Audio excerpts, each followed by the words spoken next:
बिस्मिल्लाहिर्रहमानिर्रहीम, अस्सलाम वालेकुम। अंदाज़ा कीजिए कि इस वक्त इसराइल के ऊपर हिजबुल्लाह की जानिब से जब से जंग छिड़ी है अब तक का सबसे ज़्यादा ख़तरनाक तरीन हमला हुआ है। और इसराइल पर हिजबुल्लाह की जानिब से शिमोना किरियात वाली साइड पर 50 रॉकेट मारे गए हैं, 50 रॉकेट मारे गए हैं। और डिटेल्स आ रही है जिसमें इसराइल की मिलिट्री बेसिस पर इतना नुकसान हुआ है, इतना ज़्यादा नुकसान हुआ है। और सबसे बढ़कर इसराइल इस वक्त सबसे ज़्यादा परेशान ये बैठा हुआ है, उसके लिए सबसे बड़ा मसला इस वक्त ये बना हुआ है कि हिजबुल्लाह ने इस वक्त रॉकेट और एंटी टैंक मिसाइल जो लॉन्च किए हैं उसमें से बहुत सारे इसराइल के अंदर मिस हो गए हैं। और जब मिस होने का मतलब ये है कि आयरन डोम अब जवाब देना शुरू हो गया है और जिस तरह वो जवाब दे रहा है उसका हम लोग अंदाजा भी नहीं लगा सकते। आप अंदाजा कीजिए कि मिलिट्री बेसिस उड़ गई हैं और इसराइल इस वक्त शदीद पैनिक में है। 50 रॉकेट आपने मारे हैं, आपने मिसाइल मारे एंटी टैंक। और सबसे बढ़कर इसके अलावा ये कुछ नहीं है, इसके अलावा हिजबुल्लाह ने 11 और हमले किए हैं इसराइल के ऊपर, और जिसमें उसने एंटी टैंक मिसाइल और बहुत सारी जो चीजें हैं वो फायर किए हैं। ये सबसे बढ़कर अब तक का हमला है। देखिए, ये कहानी ये है कि इस वक्त हमास ने इस वक्त जो इनको मारने की तैयारी की और सारा कुछ किया, वो कहानी बड़ी अजीबोगरीब सामने आई है कि इसराइल इस वक्त पूरी तरह बैकफुट पर चला गया है। देखिए, इनकी स्ट्रेटजी अब समझ आ रही है लोगों को कि जब हमास की डील फाइनलाइज हो रही है तो उस वक्त लिबनान ने तेज कर दिए हमले। यानी एक साइड पर आप ये देखिए उनकी स्ट्रेटजी क्या कमाल है।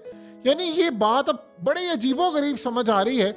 ऐसा लग रहा है कि पीछे बैठकर या तो रशिया ने इस खेल को सारा डिजाइन किया है ईरान के साथ मिलकर, क्योंकि रशिया ने डिजाइन किया है, रशिया ने आगे डिजाइन करके ईरान को दिया है, ईरान ने आगे हिजबुल्लाह को दिया है, हिजबुल्लाह ने आगे हमास को। तो ये कुल मिलाकर ऐसा लग रहा है कि सारे मिलकर गेम में इन्हें है। आप ये देखिए, हमास की लड़ाई हो रही थी और हमास की डील फाइनल हुई है कि अभी जुमे के बाद, जुमे की नमाज के बाद से बंदे रिहा होना शुरू होंगे, उधर से भी और इधर से भी जंग बंदी। लेकिन लिबनान के साथ तो कोई डील फाइनलाइज नहीं हुई। इसका ये मतलब है कि वो जो खौफ इसराइल के ऊपर है वो कंटिन्यूसली बरकरार रहेगा और वो जो मार रहे लोगों को बरकरार रहेगा। आप इस शख्स को देखिए, ये प्रोफेसर है बरतानिया का, उसने बड़े खूबसूरत अल्फाज इस्तेमाल किए हैं, बहुत ही प्यारे अल्फाज। उसने कहा कि इसराइल का जो भयानक चेहरा वो सामने इस तरह आया कि पर्दे सारे हट गए हैं। आज तक जो पर्दों के पीछे छुपा हुआ था वो चेहरा खुलकर सामने आ चुका है।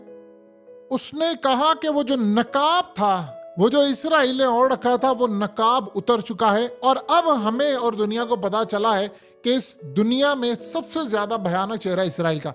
उसका क्या मतलब था कि इसराइल अमेरिका को कंट्रोल करता है, बरतानिया को करता है, पूरे वर्ल्ड को करता है, और अब हमें क्या पूरी दुनिया को। मुस्लिम की लड़ाई ही नहीं है, ये लड़ाई है वर्ल्ड की इसराइल के साथ। और पता ये चला है कि इसराइल इतने भयानक काम कर रहा है। अब आप जरा अंदाजा कर लें कि इस वक्त कहानी का रुख जिस जानिब चला गया है। इसराइल को सबसे ज्यादा परेशानी ये है कि एक महाज खुलता है तो दूसरा बंद होता है, दूसरा बंद होता है तो तीसरा होता है। इसराइली मीडिया ने बात कही है कि इस वक्त फौज के अंदर इतनी बददिली पाई जा रही है। आप इस शख्स को देखिए, धाड़े मार मार कर ये रो रहा है कि जी हमारे लोग मार दिए, हमारे फौजी मार दिए, हमारे तमाम लोग मार दिए। और इस धाड़े मार कर रोने में उनका जो किरदार है वो ये बता रहा है कि कितना प्रेशर है। इसराइली मीडिया ने कहा है कि घुटने टेके हैं इस वक्त नेतन्याहू ने, और उसके पीछे हमास की उन वीडियोस का बड़ा किरदार है जो वो रिलीज कर रहे हैं और जो वो दुनिया को बता रहे हैं कि देखो हम यहाँ इसराइल के फौजियों की कुट चाड़ रहे हैं। उन्होंने कहा कि इस वजह से इतना ज्यादा नेतन्याहू को नुकसान उठाना पड़ा है कि उसने डील की तरफ चला गया, वरना वो ये डील करने को तैयार नहीं था। वो तो बल्कि तैयार था कि किसी तरह मारेंगे। अब आप जरा अंदाजा कर लें कि इस वक्त ये वीडियो इसराइल की जानिब से जारी हुई है और उसमें उन्होंने कहा है कि जी हमने टनल्स पकड़ लिए हैं अल शिफा हॉस्पिटल के नीचे। अब तक अगर आप देखेंगे तो इसराइल की सारी कामयाबी क्या है? आम लोगों को मारना और कह रहे हैं जी अल शिफा हॉस्पिटल के नीचे। और इस टनल के बारे में ये दिखा रहे हैं कि ये टनल आगे है, जा रहा है, हम अंदर तक घुस गए हैं। उनके फौजी इतने बददिल हैं कि उनके चेहरों पर मास्क लगाए हुए हैं, उनके चेहरे छुपाए जा रहे हैं। वैसे वो छुपाते नहीं है, लेकिन फ्रंट लाइन के ऊपर पैनिक इतना ज़्यादा आ रहा है। इस वक्त वो ये कह रहे हैं कि हमारे पास ये टनल हमें मिला, और टनल कौन सा है? यानी आप अंदाजा कर ले, ये वो टनल है जो इसराइल ने बनाया था। और ये बात किसी और ने नहीं की, इसराइल के साबिक प्राइम मिनिस्टर ने आकर कही थी कि भाई ये अल शिफा के नीचे जो टनल्स हैं वो हमने बनाए हैं। तो अब आप बताइए कि इसराइल के पास बेचने के लिए क्या है? यानी आप दुनिया को क्या बताएंगे? फौज के लोग उनके रो रहे हैं धाड़े मार मार कर। वो कह रहे हैं वो असल में इस वक्त शदीद डिप्रेशन का शिकार हो रहे हैं। वो कह रहे हैं कि हमें हमारे बुरकान मिसाइल इस वक्त जो सबसे ज्यादा कामयाब तरीन हिजबुल्लाह की जानिब से है वो बुरकान मिसाइल है, जो जाकर सीधा हिट कर रहा है इसराइल के एरियाज को, और वहां पर सायरन बजना शुरू हो।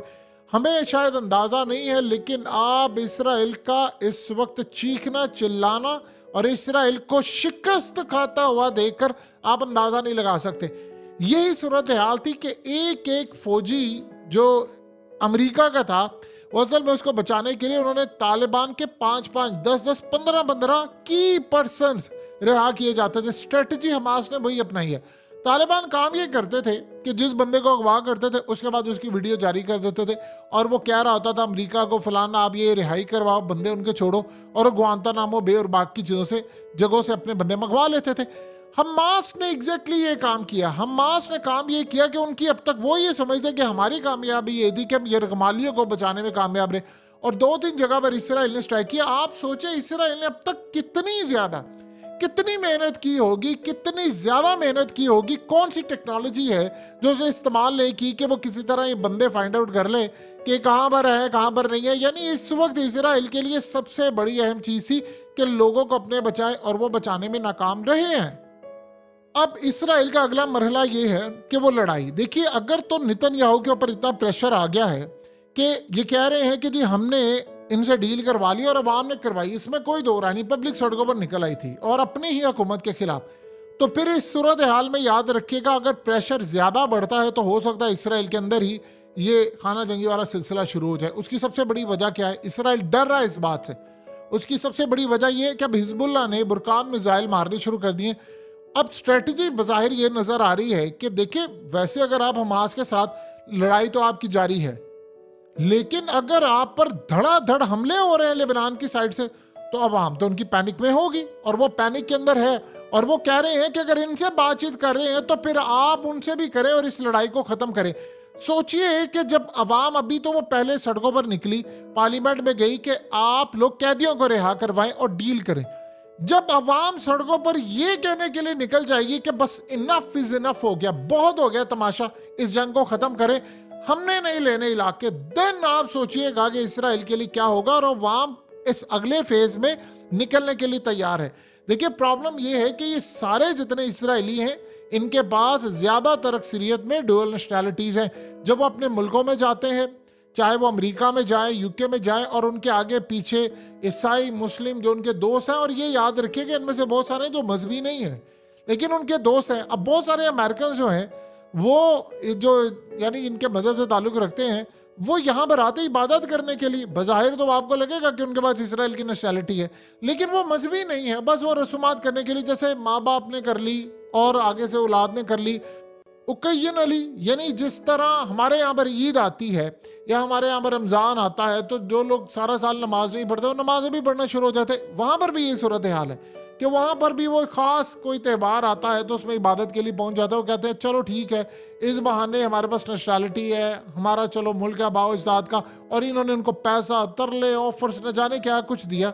तो 48 दिन तो जंग को हो चुके हैं, और यहाँ पर आप सोचिए वो जंग खत्म होनी थी, और जंग तो और ज्यादा, बुरकान मिसाइल धड़ाधड़ वो दागी जा रहे हैं, और उनका वो सिस्टम नाकाम हो रहा है, और फौजी चीख रहे हैं, चिल्ला रहे हैं कि हमारे लोग मर रहे हैं, हमें कुछ करना चाहिए। असल में ये उनकी आवाज है कि भाई बस करो इस जंग को। देखिए, अगर इसराइलियों को देखिए, इसराइलियों को घर से कोई निकाल रहा है, उनके फौजियों को निकाल रहा है, या आम इसराइलियों को निकाल रहा है? नहीं निकाल रहा। जब आप अपने घर से नहीं निकाले जा रहे तो फिर आपका प्रॉब्लम क्या है? यही तो वो योग कह रहे हैं कि भाई जब हम इलात में रह रहे हैं, तिल अबीब में रह रहे हैं, प्रॉब्लम हमें नहीं है, हम वहाँ रहते हैं, फलस्तीनियों के साथ झगड़ा भी नहीं हमारा चल रहा, तो तुम फौजी लोग आकर करते क्या हो? क्योंकि उनका एजेंडा पूरा है कि भाई हमने इलाकों पर कब्जा करना है, हमने आगे जाना है। जितनी नफरत इसराइल के खिलाफ पूरे वर्ल्ड में अब फैली हुई है, तारीख में कभी भी नहीं रही, कभी भी नहीं रही, कभी भी नहीं रही। कभी किसी ने सोचा भी नहीं था कि इसराइल के खिलाफ ये लेवल आ जाएगा। आप अंदाजा कर लें कि इसराइल की हाई कोर्ट में एक पिटीशन दायर की गई कि ये जो होस्टेज है, इसकी जो डील है, इसको डिले करवाया जाए। और ये किसने पिटीशन दायर की?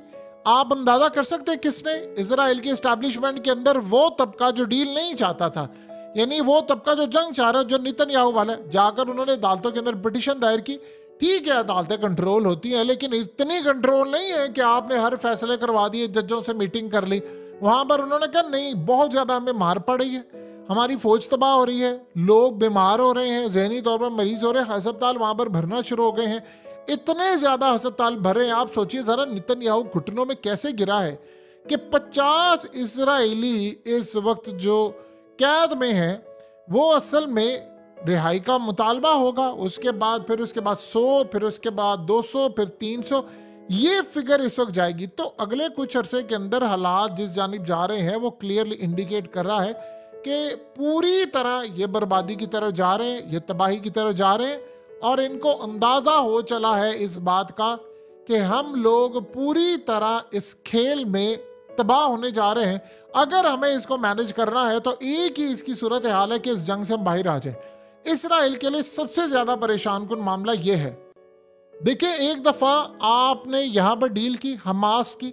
हमास ने स्ट्रेटजी ये रखी है कि हिजबुल्लाह वहां से फायर करते जाएगा, रॉकेट मारते जाएगा। 50 रॉकेट आ रहे। आज जो हमला हुआ है वो सबसे ज्यादा हमला है हिजबुल्लाह की अभी तक। ये 48 दिन की जंग के अंदर सबसे बड़ी जो लड़ाई थी वो आज हुई है। तो इसका मतलब है कि पीछे से पुश कर रहा है ईरान कि आप ये करते रहे। ईरान को पीछे रशिया पुश कर रहा है। असल में उनको पता है कि हमने अगर इनको सुकून से रहने दिया, ये असल में स्ट्रेटजी वो है जो अफगान तालिबान वाली है।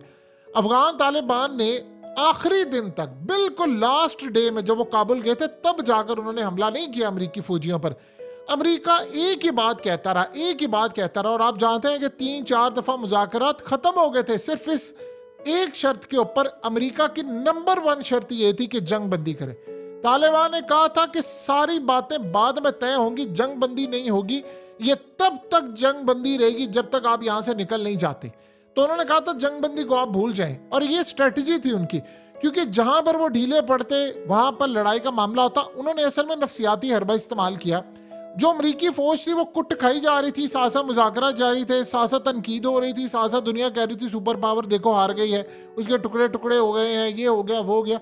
इसराइल के साथ भी यही सूरत हाल है।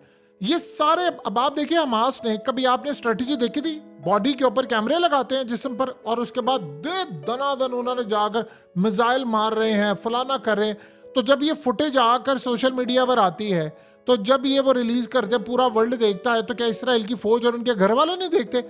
आप सोचिए जरा, जो फौजी मारे गए हैं उनकी, ये मिसाल के तौर पर इन फौजियों को देखिए, तो इन फौजियों की तस्वीर क्या देखी नहीं है उनके घर वालों ने? उनको नहीं पता कि हमारे फौजी मारे गए हैं, और उनको नहीं पता कैसे मारे गए हैं। तो इस सूरत हाल में उनके अंदर बददिली पैदा होगी। ऑलरेडी आप ये देखिए कि वो तनख्वाहें उनकी ज्यादा नहीं है, बकौल उनके पाकिस्तानी तो तकरीबन उनकी बनती है, फ्रंट लाइन जो फौजी है उनकी तकरीबन पाकिस्तानी रुपीस में अगर हम देखें तो 2.25 लाख रुपया बनती है। बाकी प्रिविलेज अलग है और सब कुछ है, लेकिन अमेरिका के मुकाबले में देखा जाए तो कुछ भी नहीं है। तो फिर इस सारी सूरत हाल में फिर वो कह रहे हैं जी हमने नहीं करना। असल में उनके पास स्किल्स हैं, और यहाँ से छोड़कर किसी और मुल्क की फौज में चले जाएं या अपने मुल्क के अंदर कोई और पैशन इख्तियार कर ले, तो वो उसमें भी उनके लिए बड़ा फायदा है। तो ये सारी सूरत हाल अगर आप देखिए दूसरी साइड से क्या है, उधर लिबनान और हिजबुल्लाह के बाद जो लड़ने वाले हैं वो मौत सामने रख कर लड़े, हमास जो है वो मौत सामने रख कर लड़ी है। इसी तरह बाकी अगर मुस्लिम ममालिक में क्या होता है कि जब आपकी फौजें उतरती हैं तो मुसलमानों में एक चीज़ पाई जाती है, वो कहते हैं कि यार ठीक है हम मर रहे हैं ना, अगले जहान में हमें ये मिलेगा, उसका फ़ायदा ये होगा, तो वो खौफ उनका निकल जाता है मौत का। ये कहानी अब तक की सारी है कि इसराइल को एक जगह से थोड़ा सा रिलीफ अगर कहेंगे, वो रिलीफ असल में इसराइल के हक में नहीं है, वैसे तो वो गजा के लोगों के हक में, लेकिन हम इसराइल की बात करें तो थोड़ा सा रिलीफ मिला कि चलो जुमे की नमाज पढ़ के थोड़ा सा मामला तय हो जाएगा। लेकिन कुट जो पड़ रही है उसका क्या, वो तो सूरत हाल बहुत ज़्यादा खतरनाक हो जाएगी, जिसमें चीज़ें जो सामने आई हैं वो बड़ी खतरनाक है।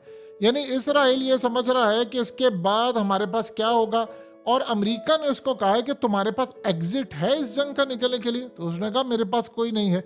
ये वही सूरत हाल है कि अमेरिका के पास भी एग्जिट नहीं था और एंड पर कुट खाकर निकले थे।